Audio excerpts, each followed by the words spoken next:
Les États-Unis ont dépassé lundi le demi-million de morts du coronavirus, sinistre jalon rappelant combien la situation sanitaire reste grave dans le monde entier, malgré la lueur d'espoir que constituent les vaccins. Davantage d'Américains sont morts pendant cette pandémie que lors de la Première Guerre mondiale, la Seconde Guerre mondiale et la guerre du Vietnam combinée, a souligné lundi le président Joe Biden dans une proclamation moins d'un an après l'annonce le 29 février 2020 du premier mort du virus aux États-Unis. Après l'allocution, les deux couples de l'exécutif américain sont apparus devant la Maison-Blanche où ils se sont recueillis quelques instants, d'abord silencieux, puis accompagnés dans cet hommage par le très populaire cantique Amazing Grace, joué par un orchestre de Marines. Avec 500 159 personnes ayant succombé au virus et plus de 28 millions de cas de contamination, les États-Unis sont le pays le plus touché au monde en valeur absolue par la pandémie. Le président démocrate a aussi ordonné une mise en berne des drapeaux sur l'ensemble des bâtiments fédéraux pendant 5 jours.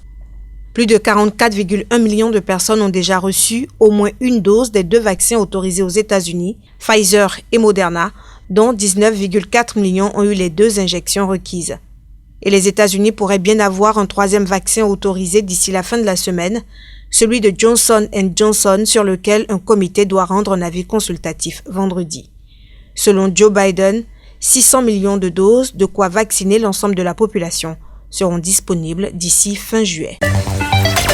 Plusieurs dizaines de parents d'élèves se sont mobilisés lundi au rectorat de la Guadeloupe pour dénoncer le port du masque obligatoire pour les enfants de l'école élémentaire. Jusque-là, compte tenu de sa situation sanitaire plus favorable, la Guadeloupe bénéficiait d'un aménagement de cette mesure pourtant en vigueur en France hexagonale grâce au décret préfectoral du 16 octobre qui n'imposait le masque à partir de 11 ans. Avec l'arrivée de variants sur le territoire, la donne a changé. Dans une lettre ouverte, les parents de l'école Fernande Bonchamp à Pointe-à-Pitre dénoncent cette mesure. On ne peut pas faire qu'imposer ça à des enfants en bas âge comme ça. D'autant plus qu'en tant que parents, nous savons comment nos enfants se comportent à l'école. Un masque toute la journée, ça ne pourra jamais tenir.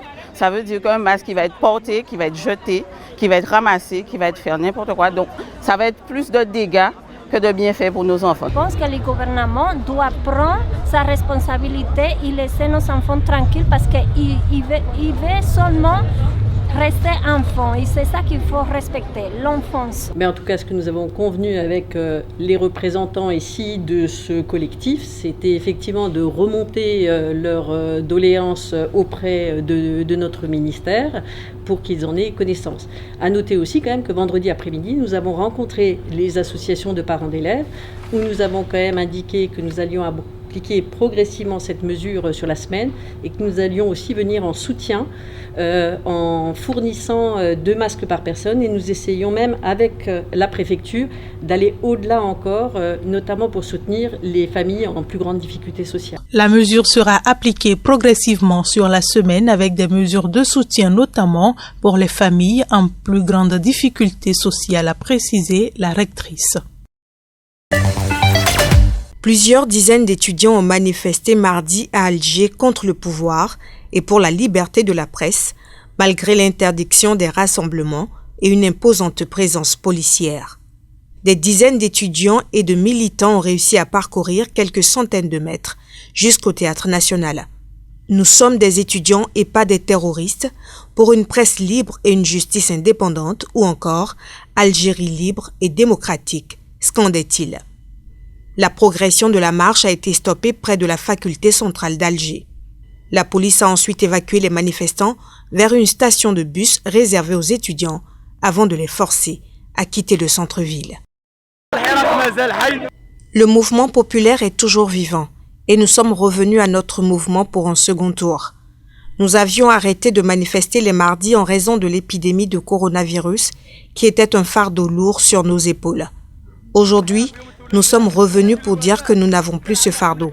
Les rassemblements sont de retour et auront lieu tous les mardis. Et ce, afin de mettre les gens face à l'histoire, au peuple et à Dieu. Nous les étudiants, soutenons les rassemblements du Hirak. Selon le Comité national pour la libération des détenus, la police a interpellé 3 étudiants et 5 activistes du Irak. La jeunesse universitaire algérienne a récemment manifesté sa colère après la mort accidentelle, début février, d'une étudiante décédée d'électrocution après un court-circuit dans sa chambre d'une cité universitaire d'Alger. Lundi, des foules nombreuses ont défilé à Alger et dans plusieurs autres villes du pays à l'occasion de l'anniversaire du Irak, ravivant la contestation anti-régime dans la rue après une année d'interruption due à la crise sanitaire. C'est un mot d'ordre de l'Organisation nationale syndicale des sages-femmes, l'ONSSF. L'organisation a été reçue au ministère par visioconférence. Devant le ministère, quelques sages-femmes se sont mobilisées pour donner de la voix. Augmentation des salaires. Augmentation des salaires, c'est entre autres revendications de la plateforme. On se le dit au quotidien parce que l'obstétrique c'est l'art de l'imprévu, c'est-à-dire que les femmes elles accouchent le week-end, elles accouchent pendant les vacances, elles accouchent le jour, la nuit, et que ça on ne peut pas nécessairement le prévoir. Et que quand on se retrouve avec une salle de naissance, avec 9 salles de naissance toutes occupées, que toutes les sages-femmes sont occupées dans les salles de naissance, dans quelle mesure on met nos patientes en sécurité, dans quelle mesure on respecte la sécurité des soins. De se dire qu'on est une profession médicale qui a besoin de moyens, qui a besoin de reconnaissance et qui a besoin de visibilité. Elles espèrent que les discussions avec l'organisation syndicale aboutiront à la prise en compte de leurs revendications. Le symbole de la liberté de la presse en Algérie, Khaled Drareni, se dit déterminé à reprendre le métier de journalisme et son combat pour la liberté de la presse. Incarcéré en mars 2020, l'ancien présentateur vedette est sorti de prison samedi soir à la suite de la grâce décrétée par le président Abdelmadjid Tebboune en faveur de détenus du Irak, le soulèvement populaire né en février 2019. Le journaliste s'est fait connaître en Algérie grâce à son passage de présentateur à la télévision privée, mais aussi pour son activisme sur les réseaux sociaux où il a partagé photos, slogans et déclarations en direct des défilés du Irak. Un journaliste ne mérite pas d'aller en prison. J'espère que je suis le dernier journaliste algérien qui entre en prison, plaide Khaled Drareni dans un entretien. Je ne sais faire que être journaliste. C'est la profession que j'exerce avec fierté et bonheur depuis 15 ans. Et je suis heureux de revenir à cette profession et de retrouver cette formidable profession. Et j'espère surtout que ma prison va contribuer à renforcer la liberté de la presse en Algérie, va en faire une liberté sacrée, intouchable. Et j'espère que je suis le dernier journaliste algérien qui rentre en prison. Je pense que le combat de la liberté de la presse est un combat de tous les jours et dans tous les pays du monde. J'ai souvent pensé à tous les détenus et à tous les journalistes qui sont emprisonnés dans les pays d'Afrique, d'Asie et d'Amérique latine. Il n'y a pas qu'en Algérie où on met des journalistes en prison. Je suis solidaire avec eux, de leurs familles, de leurs proches. Le combat pour la liberté de la presse doit être un combat universel et je suis prêt à mener ce combat en tant que journaliste algérien. À ce jour, sa liberté n'est que provisoire puisque ce pourvoi en cassation qu'il a introduit sera examiné ce jeudi par la Cour suprême. Malgré la libération récente d'une 50aine de détenus d'opinion, une 30aine de personnes sont toujours en prison pour des faits liés au Irak et ou aux libertés individuelles, selon le Comité national pour la libération des détenus. Je suis là pour une visite de travail avec mon ami, le président de la fédération, Fouzi, avec toute son équipe.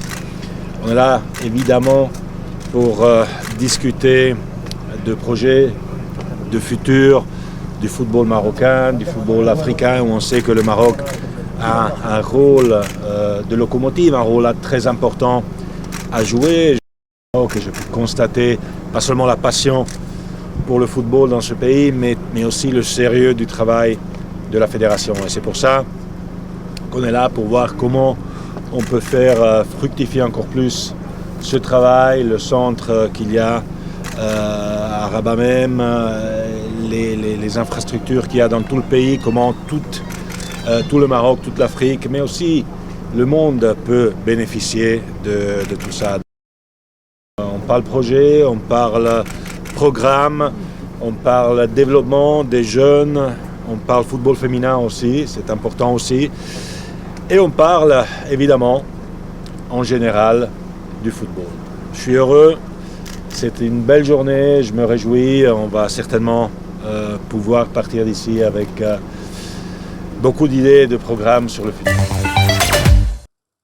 Sur la marche funèbre de Chopin, les cercueils des 2 Italiens rapatriés mardi ont été portés par des carabiniers en l'église Sainte-Marie des Anges à Rome pour des funérailles d'État.